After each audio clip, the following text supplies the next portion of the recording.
All right, couple of international updates which I thought would be of interest to you. You have Reuters.com that says IATA reduces its air traffic outlook as crisis drags on. The passenger traffic has declined by 66%.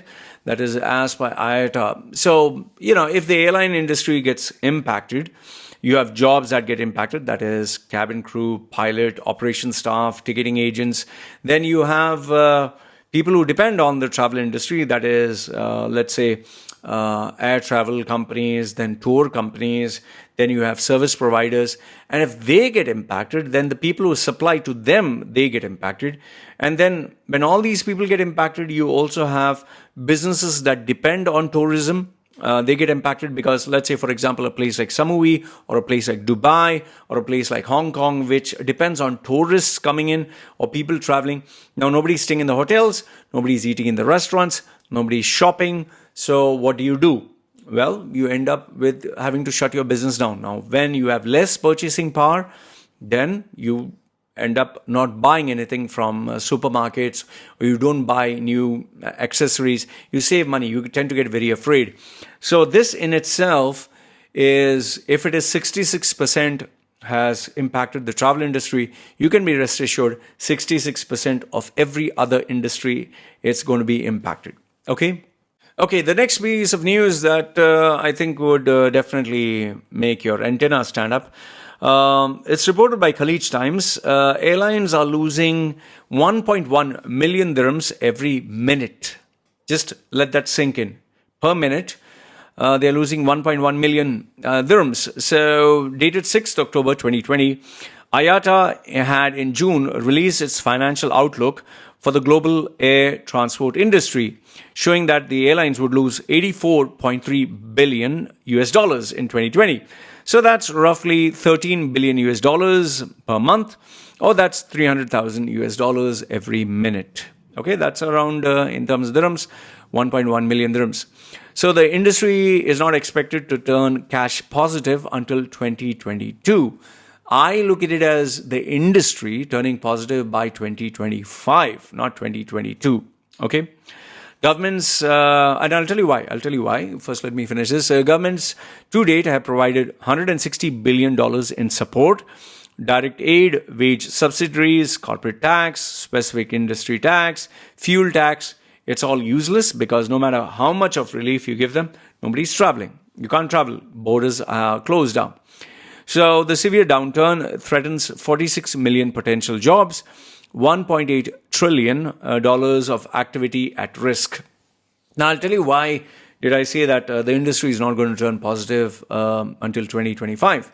It's as simple. Let's assume you have a business and you have money that is coming in every month after month after month. Now, all of a sudden, you expect next year, let's say next year you think business will grow, so you'll invest more. Next year business will grow, you'll invest even more. So now, as people tend to get more confident, they tend to make bigger investments. I personally know of some businessmen who, let's say, for example, jet ski. That guy purchased 12 jet skis, brand new, 12 brand new jet skis, the latest modern ones. And he was literally advertising that experience, the new this and that. And he had even purchased a new hotel because he expected more inflow of tourists. That is before the pandemic was announced. And lo and behold, the pandemic started in December. By January, it started spreading.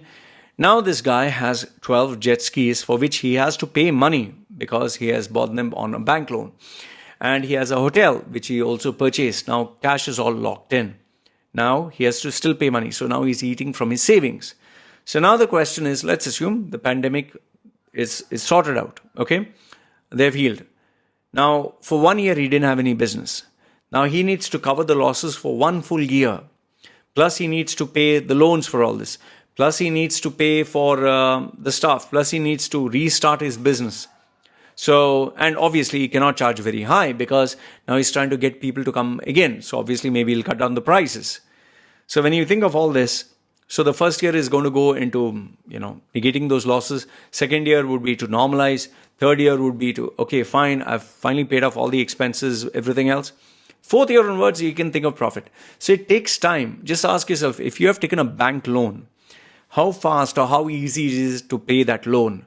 How fast or how easy is it to take care of all your savings which got eaten up? It takes time. It takes time. So this one, what they're talking about, industry is going to turn positive by 2022. It's 2025. It's going to turn positive. Well, if you're talking of just money coming in, fine. It can be by 2022, but year end. I would say if you're talking of money coming in and being normal, it's at least, roughly 2023.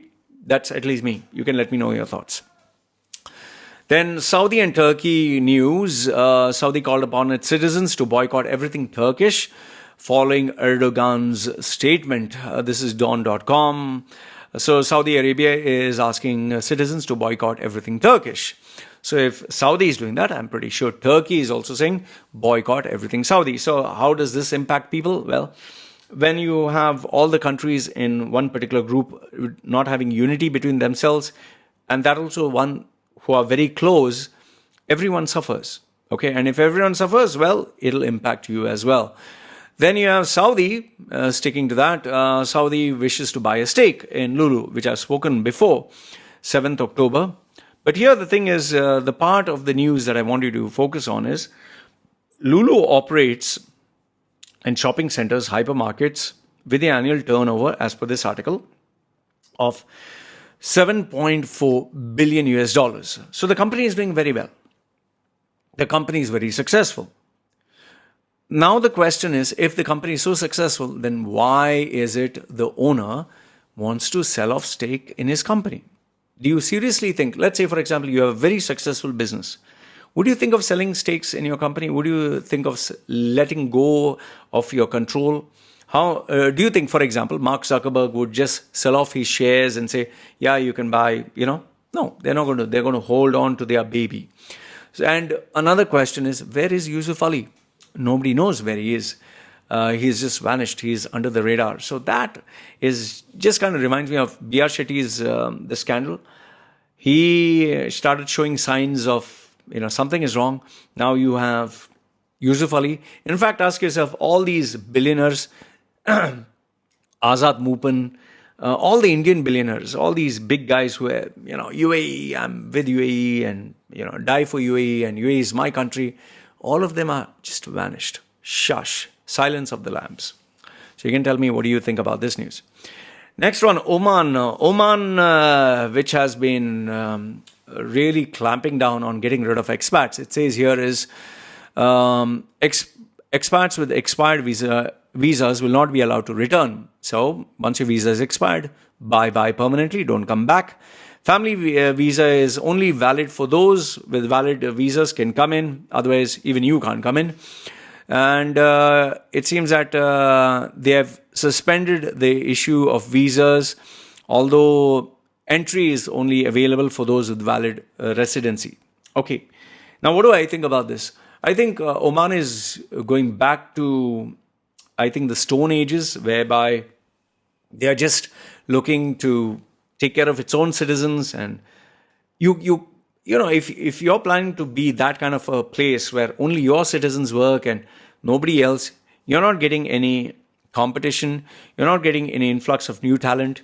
You're not getting people who want to be in your country. It's going to be a small little village.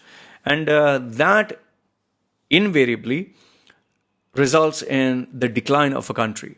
It's happening in Oman. It's happening in Kuwait. It's happening in Saudi.